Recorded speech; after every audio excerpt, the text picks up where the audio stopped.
It's still happy hour with John Gaskins. This round's on me.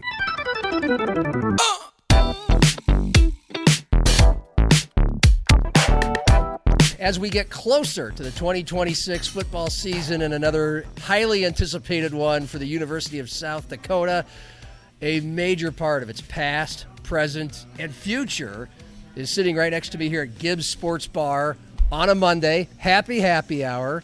I'm John, and this is Scott Jones. Cheers. Coyote Immortality.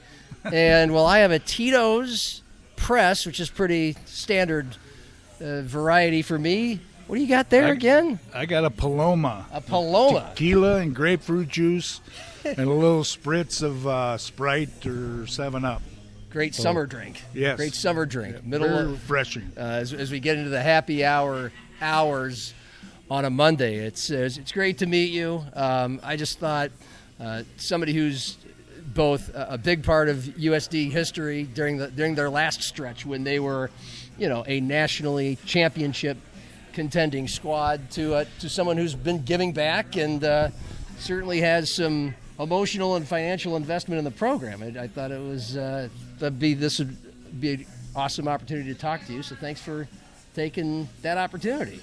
Thanks for having me, John. Yeah. Certainly appreciate it. Yeah. Just to rattle off for those of you who aren't up to your USD history, 1985 and 86, you were the quarterback on a pair of national semifinal teams in Division II. In 86, all the way to the championship game where you lost to North Dakota State when your head coach David Triplett, after the game, 27-7 loss, famously said, "I wish the hell they'd get out of Division II. I wish the hell NDSU would get out of Division II." And they did about 20 years later, and we all know what they became in FCS. And they're about to get into FBS, but that was a harbinger. That was a harbinger of things to come. Yeah, the Bison were really good back then too. They won it 3 out of 4 years. They won the national championship 3 out of 4 years when I was in school. But we beat them 37-17 in the Dome in '85 in Vermillion, and that was the worst beating they'd ever taken in about 40 years. Yeah, that's piling on right there. And we had them in the semifinals in '85. If not for a fumble and an amazing pitch by North Dakota State, we probably would have beat them. But. Yeah, 16-7 lost. So they upended two of the greatest Division II seasons that USD ever had. Pretty sure you still own at least 5 school records, inducted into the USD Athletics Hall of Fame in 2005. By the way, some of those records are rushing records, like the career rushing touchdowns record as a quarterback, 37 of those.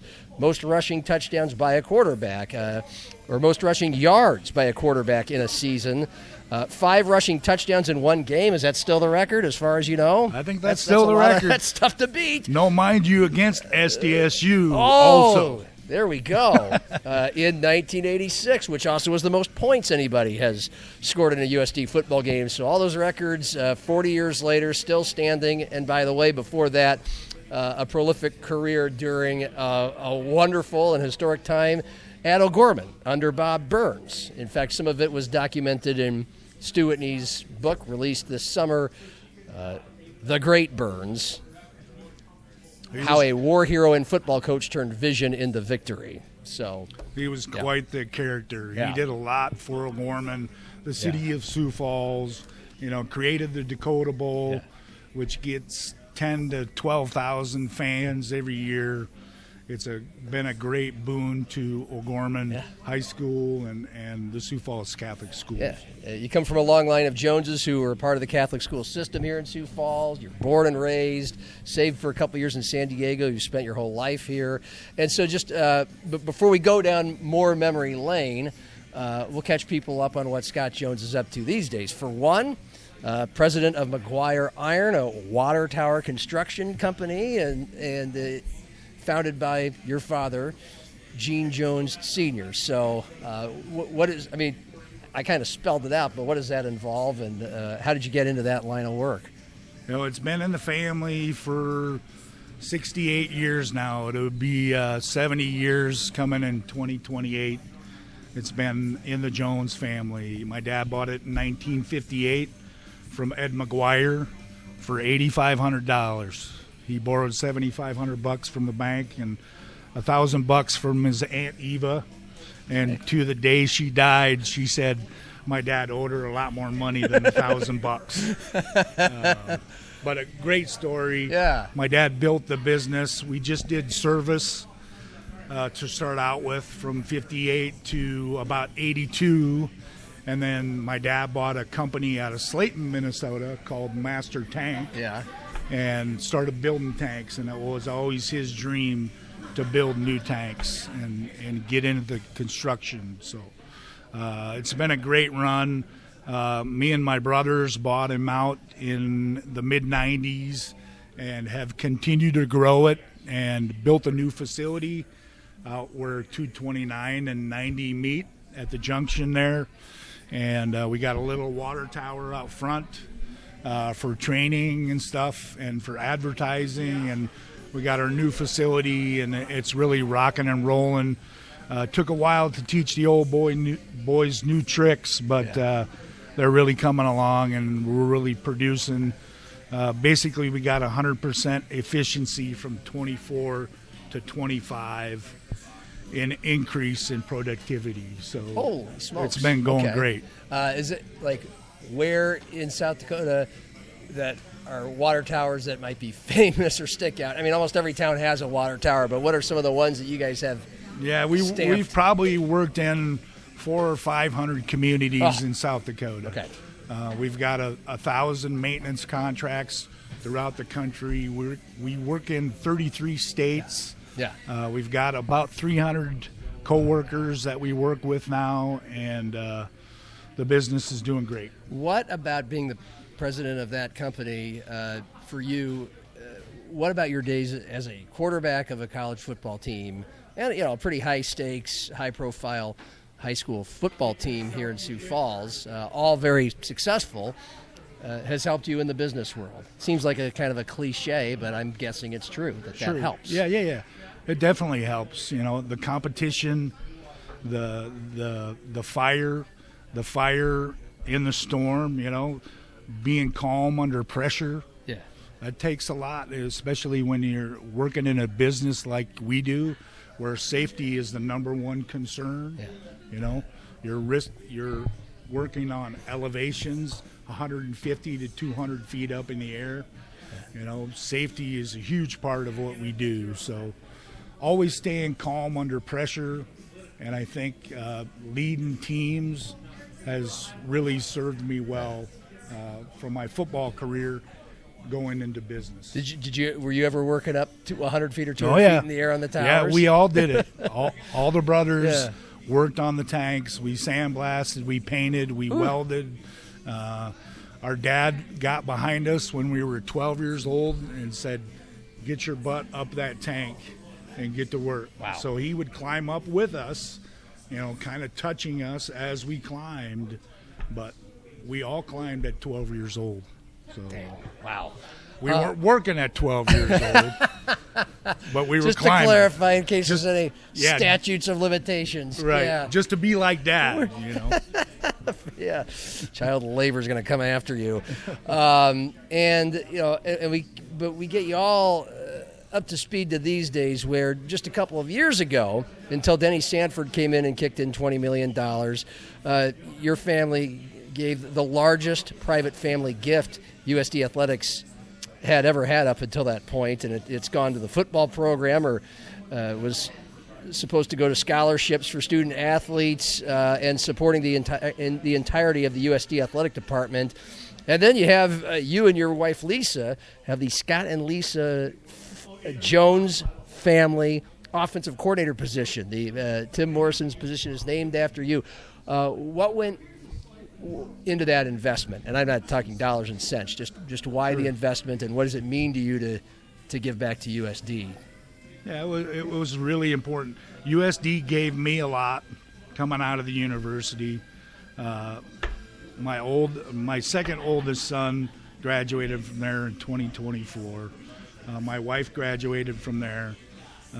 So USD's really given me a lot as far as education and as far as football, camaraderie, the teammates, lifelong friends.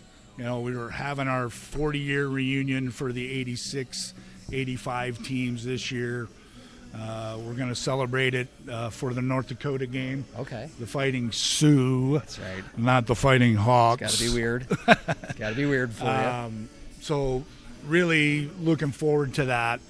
The whole team's going to come back, the coaching staff, and it's going to be a great time celebrating with all of our former teammates. Yeah. How important is it to be of a financial help to a place like USD, particularly a football program? You know what the challenges are now that we have the NIL world, how competitive it is. A program that's cranked up in the last 3 years, and really it started building once Bob Nielsen got here, but certainly the last 3 or 4 years, here they are, a constant part of the national championship picture in FCS. You would know better than anybody what it takes to stay there. Yeah. How much of a part was that in your reasoning to invest? Yeah, we hired John Schemmel as our athletic director, and he was with us from about 04 to 15. He was the lead fundraiser for the athletics department. And when we brought him back in, it was purposeful and intentional because he was such a good fundraiser. And we knew we needed somebody in that position that was a key fundraiser. And it was very important to the program, to the university as a whole, and to the athletics department. So once he got in that position, we were looking at doing something more significant. We had made a donation in about 15 for the new basketball arena. Mm-hmm. And this was really intentional and focused on football, creating scholarships for the football players and the student athletes, and really dumping money back into the program for new facilities so we could get the Dome as just a football-only facility. Yeah. And that's coming Yeah. real quick. Yeah. And we're excited It about sounds, that. Captain Obvious. Why is that so important? And what about the new designs and plans excites you about that? Yeah. So really it's super important to the football program because they have to roll up the turf every off season. So like for the farm show and there was some consternation on getting rid of that, but it's a good thing overall for the university. Good things coming for football, basketball, women's basketball, our volleyball team, our softball team got into the tournament this year. So really our athletic programs are doing great things throughout the university. Yeah. Just from a donor, a booster, an alumni point of view, and certainly someone who left their mark athletically on the athletic department, particularly the football program, just give us an idea of how intense. I could put an X number of years on this, last 5. NIL goes back 3 or 4 years, and I know it's not a major part of FCS, but it comes into the fold with starting to lose players that maybe you wouldn't have lost in the past once they get good and get to go play for big bucks in bigger schools. But how much more intense has it to, for lack of a better word, it's kind of a pun here, to keep up with the Joneses in major college athletics? Yeah, it's, the last 5, 10, 15 years. Yeah. So the whole NIL deal has really changed the game, changed how you coach, how you recruit. Yeah. So on purpose, my gift was to go towards facilities and to improve the student athlete experience at USD. None of my money was supposed to go, none of our money was supposed to go to NIL. Right. And that was on purpose. Was that a tough decision for you, or why did you decide? Not really, because we didn't have that when I played. I think it kind of separates the team. If one guy's getting 100,000 and the other guy's getting, maybe nothing, it kind of divides the team. Yeah. So I'm a big, unity team guy, all for one and one for all. The greatest teams have great leaders on the team within the players group that lead the team. And so, by dividing everyone, you kind of create some silos. And so I purposefully didn't want any of my money to go to NIL. Yeah. Makes a lot of sense. And so it's going toward things that are going to just make that place, the facilities, competitive with other teams it's competing against, and a place that maybe more players will be attracted to and obviously want to stay in. Yeah, totally get it. Yeah, to build the culture, to build the facilities. We really like Matt Vitztham, our new head coach this year. He's a player's coach. He does things the right way. He does things for good for the team and for the players, and really think he's going to have a great year. What, besides investments, you and others, and the work of Schimmel raising money, which is a huge part in all of this, and some of the reasons why there was a gap between maybe USD and SDSU and DSU in the years before these things started to pile up and come on strong. What have you just seen? Football program, athletic department, and then the excitement or interest and investment level, emotionally and financially, from fans just in the last few years. Yeah, it's really kicked up. The investment in people investing in USD and the athletics program has really taken off over the last couple of years. I think I did my pledge in July of 2024.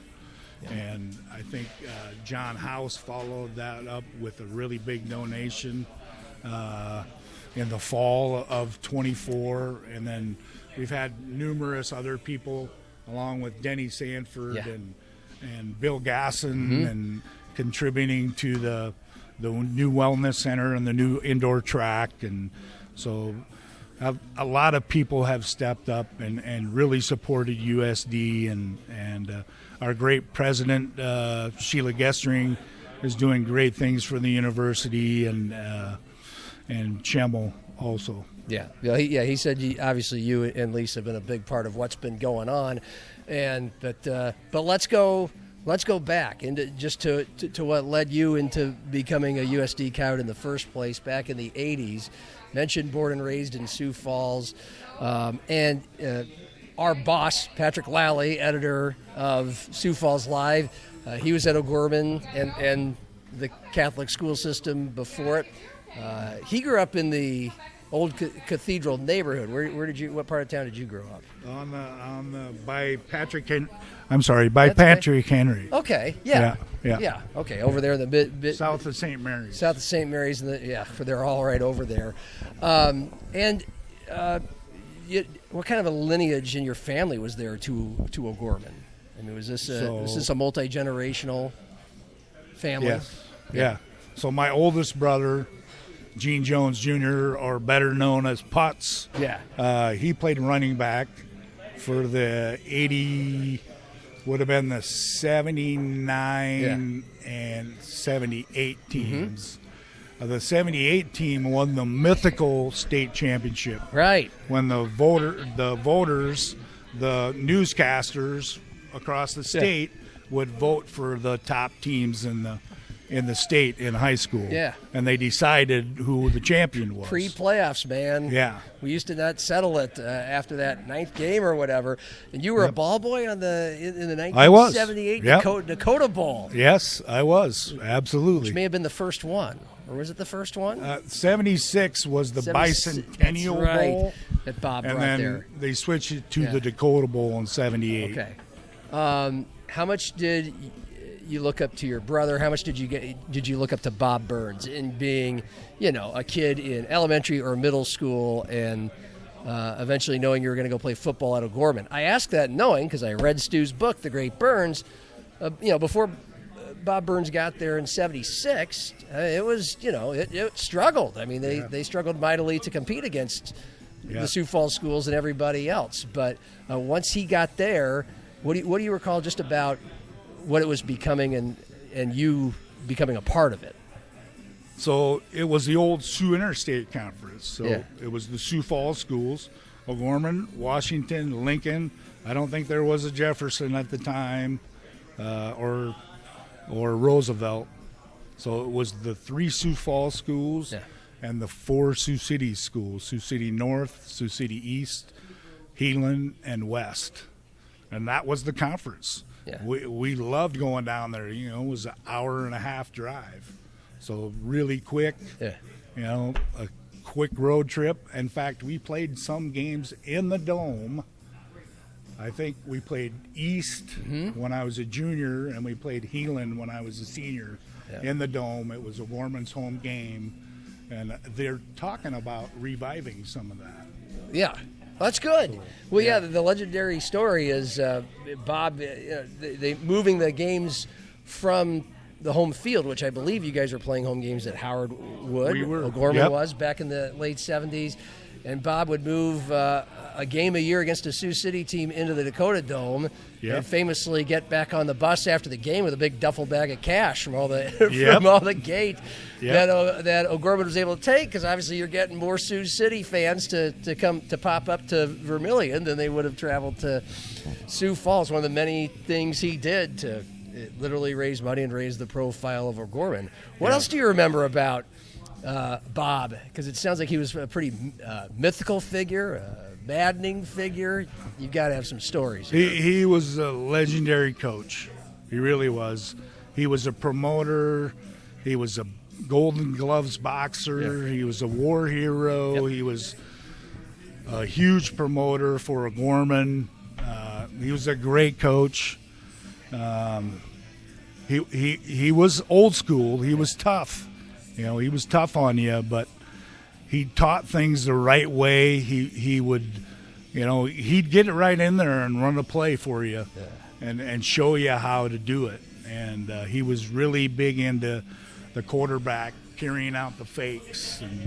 And we ran the ball a lot. We would run 36 power over and over until they stopped us. Yeah. He would always say, run it till they stop you. You're right. So he was a legendary coach. And you were running quarterback, and it was 19. You didn't start as a sophomore in 1980, did you? No. Okay. No. 81. You're a junior, and and read this all in the book.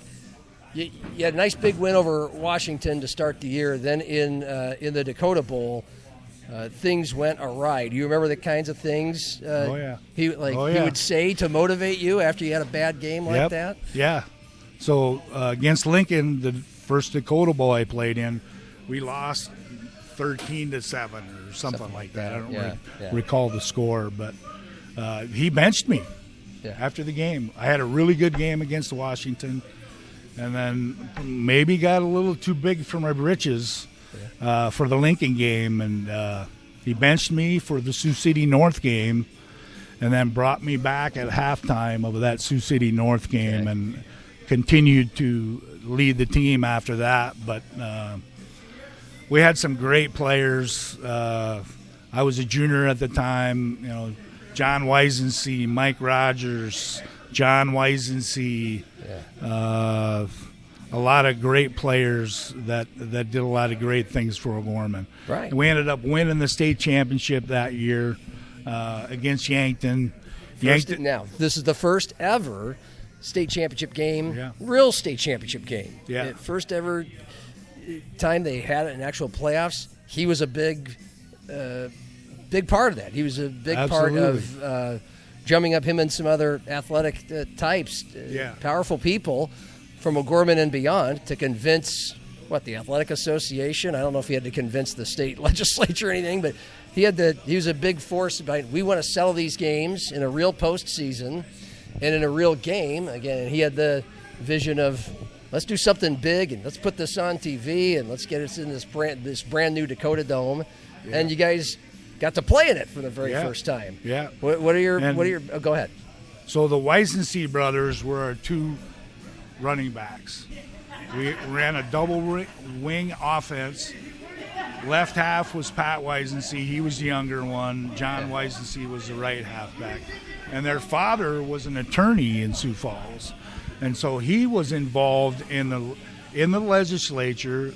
They brought a suit against the state to allow us to have football playoffs. Yeah, yeah. And it passed through that year, that summer, before my junior year. And so we got the South Dakota High School Activities Association football playoffs in 1981. And we were primed for it. Yeah. You know, Coach Burns had been talking to us about it for a couple of years. He knew it was coming. So he had us ready for it, and we won that first one. Yankton was favored in the first game.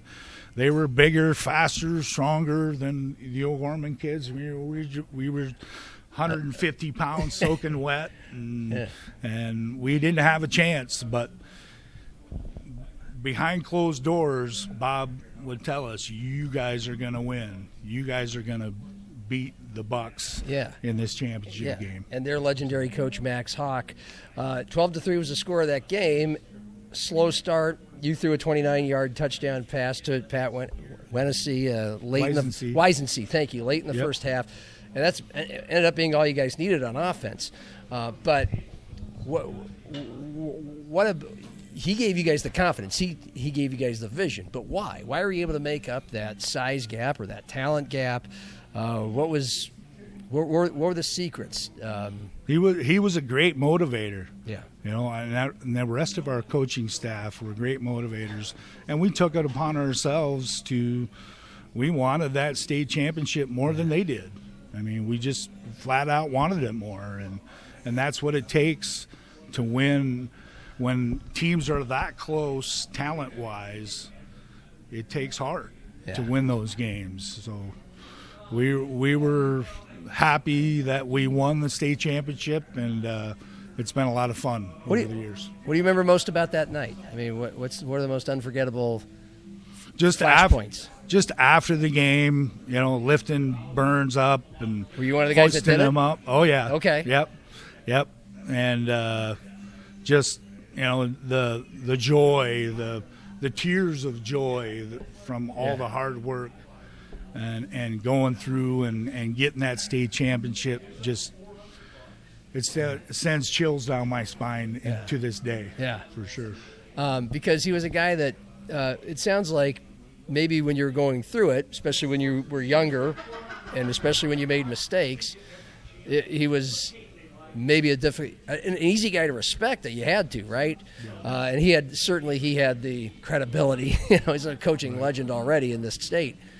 But how badly did you want to win for him? Like, what was it about him that made you guys want to win for him? And then how, therefore, the satisfaction of doing so. You know? Yeah. So you know, you'd run through a brick wall for that guy. He was so motivating. He spoke in plain terms, although sometimes he was a little confusing. Every once in a while, he'd say, "Jones, you got a brain like an overshoe." I'm like, what's an overshoe? I'd look at him. What does that mean, Coach? Yeah. I can't figure it out. But you know, he was just a great guy, a great motivator. Yeah. You knew that he had your back, and you'd run through a brick wall for that guy. Yep. So you won the state title as a junior, and then in '82 you're a senior leading the team, and now you guys he made #1 patches for you guys that you wore proudly, and just to get to play Yankton in the state championship game, you had to come from 20-8 down against Watertown in the semifinal. And apparently this is where another great Bob Burns moment happens. It was halftime. Can you take us into the locker room and remember what he said or did? of the Watertown game just to get to the championship. Yeah, because you're down by a couple touchdowns. Yeah, so I can't remember if it. So yeah, we were down by a couple touchdowns. Yeah. At halftime. He basically just said, get out there and get it done. Yeah. Maybe threw a few things across the locker room, but he was a master motivator. He got the best out of everyone, and everybody respected him and loved him after you were done playing for him. You didn't necessarily love him when you were playing for him, but he was a master motivator. Yeah. And then you played a rematch with Yankton in the second ever state championship game of the playoffs. And this time you guys lost 10-6. Just couldn't quite get it going. There was a goal line stand in the third quarter. Turned out to be his last game. Steve Keeter, again, as Steve Whitney's book details, with so much great help from you and Keeter and so many other people who were a part of the coaching staff and playing at that time. Steve Keeter was waiting in the wings. He kind of agreed to go there to eventually take over for Bob, and so he did. So you were on Bob's last team and his last game, which was a loss in the state championship game. For all the euphoria of '81, what was the '82 experience like, especially when it was all over? That was tough. Your last game as a high school player. Yeah. You lose when you won the state championship the year before. Yeah. But great experiences. I've still got a ton of high school friends that we played ball with, that we get together every year up at Lake Madison and share stories and create new memories and stuff. But the camaraderie that you have with those teams and the friendships that you make last a lifetime. And Bob Burns was a big part of that, and we owe everything to him for creating that camaraderie and that team unity that really made us successful. Did you guys know that was his last game? We didn't at the time. Okay. No, we thought maybe there was whispers going amongst the team, but. So I think at halftime I maybe said something to the team, let's win this one for Burns, and we just couldn't quite pull it off. Yeah. But that's how it goes. Yeah. And so that was it for your career at Gorman. And again, you're a running quarterback. Were you running a lot of option at the time, I'm guessing? We ran 38 pitch sweep keep, which was a sweep. It was student body right or student body left. Yeah. And I kept the ball, and everybody would block for me. Most of the over times, and over again. Yeah, I would go 10 yards without getting touched, and because everybody did a great job blocking. We had a heck of an offensive line and good wide receivers that were good blockers, and we threw the ball about 5 times a game. So it seems like that turned out to be a great fit at USD, because you just kept being a productive running quarterback there under Dave Triplett. But here's where I ask you, why did you decide to go there? Who were the other schools that were trying to court you to come there? And why did you land on USD? Yeah. So I loved playing in the Dome. You'd already gotten a taste. Yeah. 2 state championships there, 2 home games there, my junior and senior year. I was thinking about going to medical school at the time. But really I was getting recruited by SDSU, USD, the Citadel, Idaho State. I went out to a camp at Idaho State, and one of the defensive coordinators left and went to the Citadel, so that's why they recruited me out there.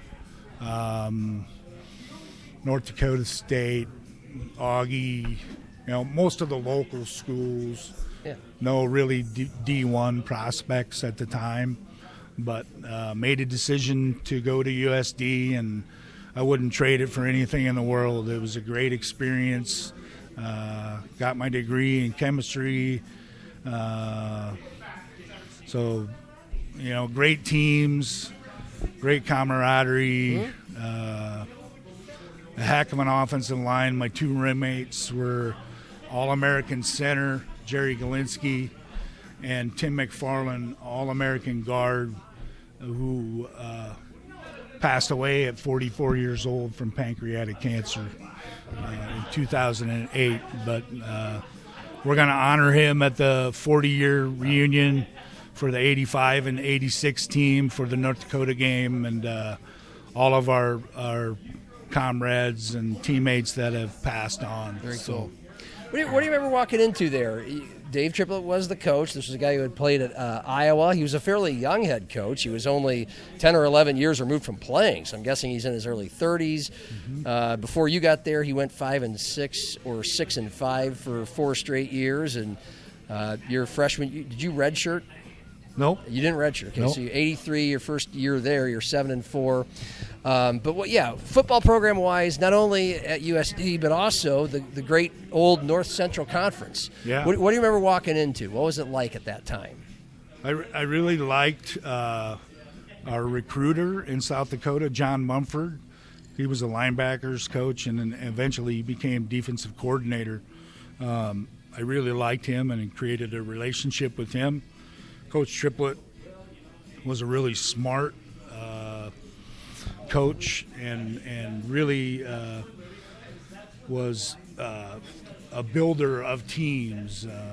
He was a great young coach, smart football mind, and did a great job with the whole team, the recruiting process, and we were the real deal for sure. Yeah. We had great players at every position.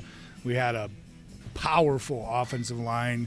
We averaged over 300 yards rushing per game in 1986. Okay. Yeah. So you could kind of, in your younger years, could you kind of feel something was building, something special? Yeah. Our class that came in 83 and the class just before us would have been the 82 class. They were some really good players and some really talented players and smart. Yeah. Who had a good heart and would pull for each other and created a lot of team unity and that's why we were so great, because we were so close. Okay. And the North Central Conference in those days, your whole time there, mid-'80s, explain the quality, the difficulty, all of that. Yeah. The NCC was a powerhouse in Division II. It was the greatest Division II conference in the country, without a doubt. North Dakota State won it 3 out of 4 years, the national championship, when I was in school. So, like I said, we beat them that one game in my junior year, beat them bad, and we should have beat them in the semis that year. But bygones be bygones at that point. Well, let's go back to 85. That was a 10-3 season, as we've mentioned back then. Looks like were there just 8 teams that went into the playoffs? Mm-hmm. 8 teams in the country. So it's hard to make the playoffs. Yep. Period. It's a big deal just to get there. Before you got to NDSU in the semifinals, you had a double overtime game against a college from Ohio called Central State. Double overtime. I'm very curious to hear how the plays were made just to win that game. That had to have been a huge win. They had a really strong defense. They had some linebackers that a couple of them went to the pros. So they were a very talented team, very hard-nosed, tough up front, tough in the linebackers. Our defense really shut them down. I think it was 3-3 at the end of the game. Yeah.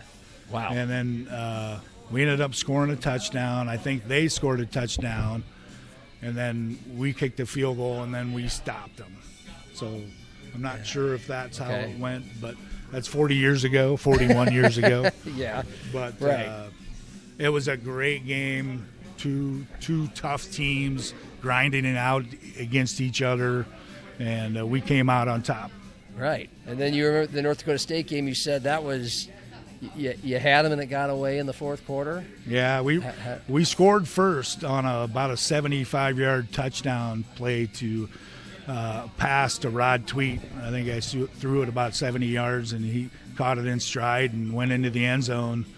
And we were actually marching in to go up 14-0, and we were on maybe the 5-yard line. Yeah. And somebody, we ran an option to the wide side of the field, to the left side, and somebody hit me and knocked the ball out. I thought I was in the end zone maybe, but knocked it out. They recovered, and 2 plays later they ran the infamous Bentram was laying out on the turf like an inch from touching the turf, and he pitched it to I think it was Molstry, and he ran 90 yards for a touchdown. We were coming back at the end of the game, driving down the field, and just couldn't quite cut it. But great experience, and it made us tougher for the next year. We took the next step the next year, but had to play the Bison again in the national championship and got beat. But wouldn't trade those years for anything. Right. Well, I was going to ask you how motivating that was for '86, and you just kind of answered that. And I'd love to just, first of all, how heated of a rivalry were the Yotes and the Jacks, in your own words, 40 years ago? And in the same breath, the '86 game, this is the one where you set the school record for most rushing touchdowns in a game with 5. What do you remember about that day? But also the atmosphere of any state versus you. Yeah, I had a good buddy that was on South Dakota State's team, Tom Slattery. Yes, we know Tom. Defensive lineman. JJ's Wine and Spirits now. Yeah. His boy works there. Yep. Great guy. He was an offensive lineman and a defensive tackle for us at O'Gorman, but he was a defensive tackle for SDSU. So we went against each other. I wasn't blocking him by any means, but he was a lot bigger than me. But, he got me one time behind the line of scrimmage, and somebody got a picture of it. So for my 40th birthday, he gave me a framed picture of that tackle. I almost slipped it, too. Yeah. But he got me for a 2-yard loss. That was the only time he ever touched me. But, and I always remind him we were 5-1 against you guys, but the win they had against us on Hobo Days, 1985, was one of their biggest wins ever. I think we were number 1 in the country. Yeah. We had just beaten North Dakota State a couple weeks ago.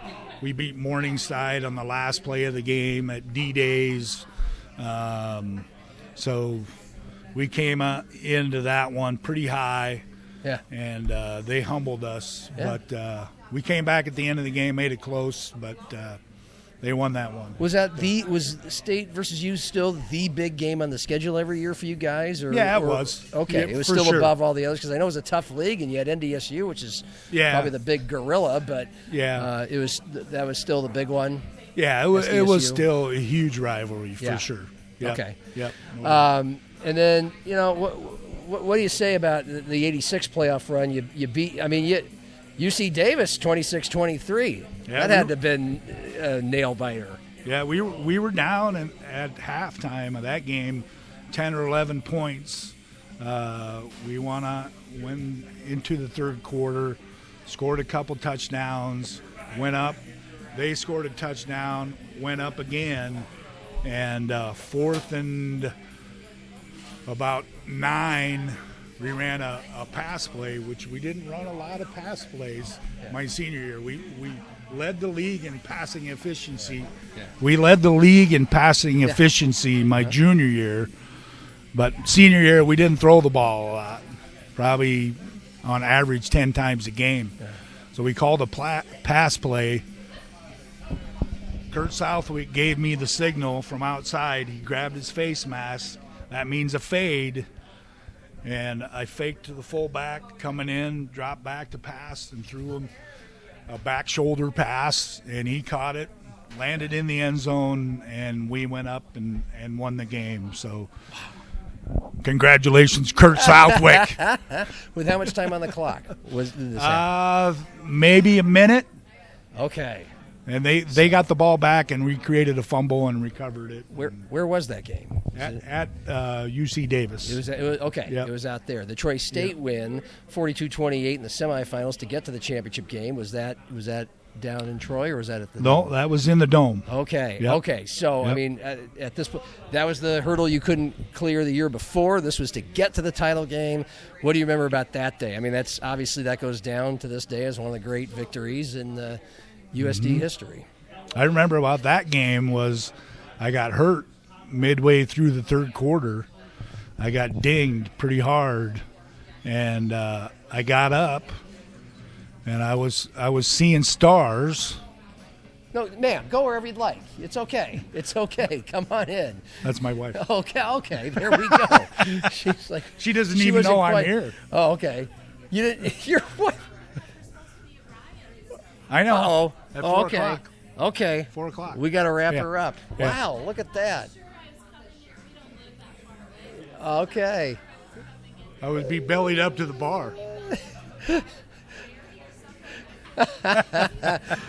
His wife thought he was going to be bellied up at the got There you go. Well, nice All right. to meet you. All right. Okay, Lisa. There we go. Well, you're off to okay. So you got more planned for your Monday. The Troy game. You'd gotten hurt. Yeah, so I got hurt in the middle of the third quarter. Already had 140 some yards rushing, 15 carries. Got dinged. Actually, I could hear some of my old teammates from the year before that graduated. They were yelling at me from the stands, from the bleachers. I started walking over to them because I was dinged so bad, and was going to go up and have a beer with them. But they came and grabbed me. A couple of my teammates came and grabbed me and took me over to the sidelines. I didn't play the rest of the game.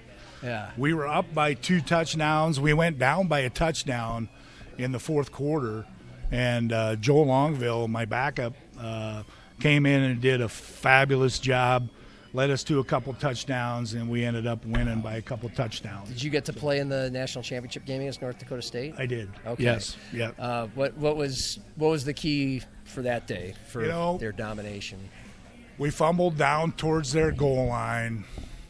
Would have been 14. We were driving down the field and end of the third quarter, beginning of the fourth quarter. Would have made it 17, 14, and 4th and 8. We just didn't. Thompson caught the ball, just wasn't far enough for a first down. I probably threw it a little low, just didn't get the first down. And kind of after that, we had to punt to them. They returned a punt for a touchdown and just couldn't overcome some of those mistakes. I mean, it was the best 2-year stretch in USD modern football history. There's Joe Salem had some great teams, some NCC title teams. What was it, late '60s, early '70s? But I mean, that's as far as USD ever got. And both years were to NDSU. And you've given some comments already about that. Do those losses still really sting, or are you at this point in your life where like, hey, we had some awesome teams? You've mentioned the camaraderie that you still feel. I mean, how do you balance those emotions? Yeah, it still burns a little bit, that North Dakota State game, but I don't let it affect me. I always say, something about the Bison. Yeah, sure. But it was a great times. Wouldn't trade it for anything. Great teammates, great coaches. Wouldn't trade any of it for anything else in my life.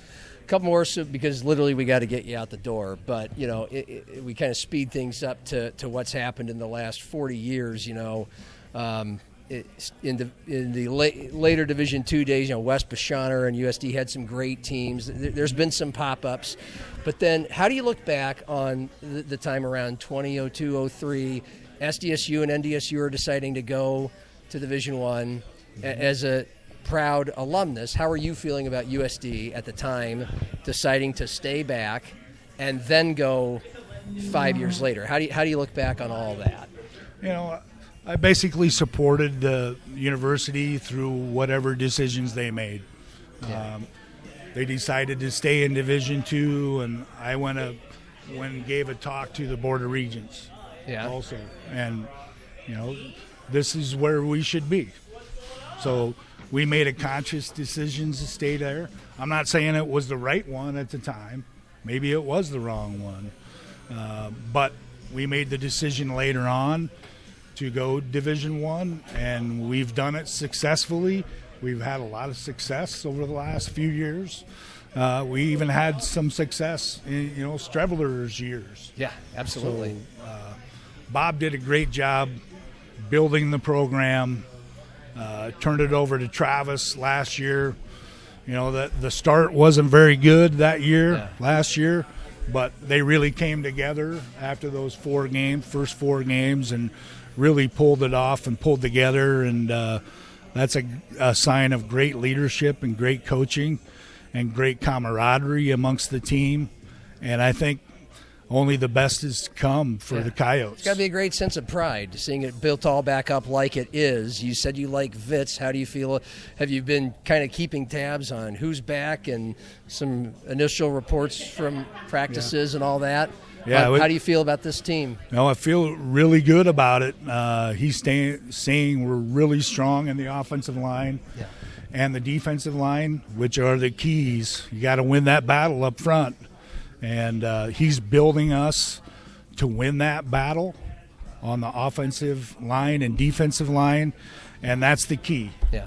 Our great teams, our offensive line dominated. Our defensive line dominated every game. Yeah.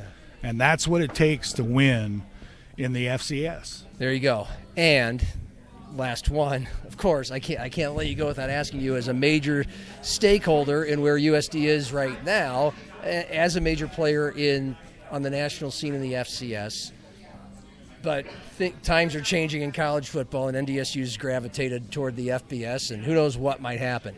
But how would you feel if it felt like you might be pulled that way along with SDSU about the FBS someday, knowing what it would take financially and otherwise? Right. Whatever it takes for us to have a successful program and to keep the university going forward, that's what we need to decide to do. We need to make a common choice of accelerating the university and the student athletes and the football program. So whatever choice that is, when we make it, it will be the right choice. Yeah. Is that kind of the case sometimes where athletics is a front door to the university? For sure. Okay. Yeah. Athletics is a huge part of the university's growth and decision making, for sure. Because I'm not predicting they're gonna make the leap, but that's whenever a leap is made, that's a lot of the reason that goes into it sometimes. Yeah.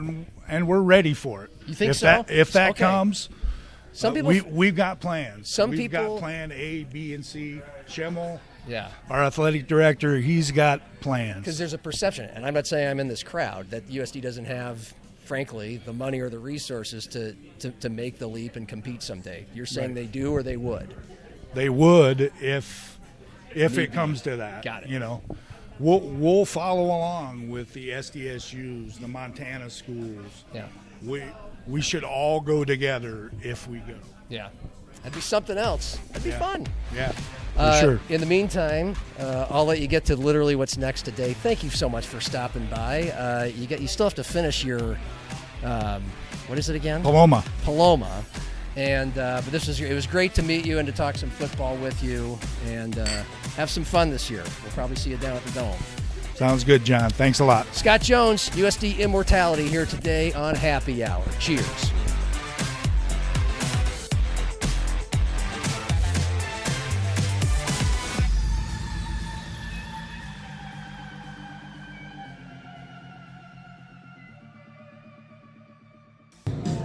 You need anything else, John? No, I think I'm good, Greg. I think I'm going to tap out. All right. Have a good night.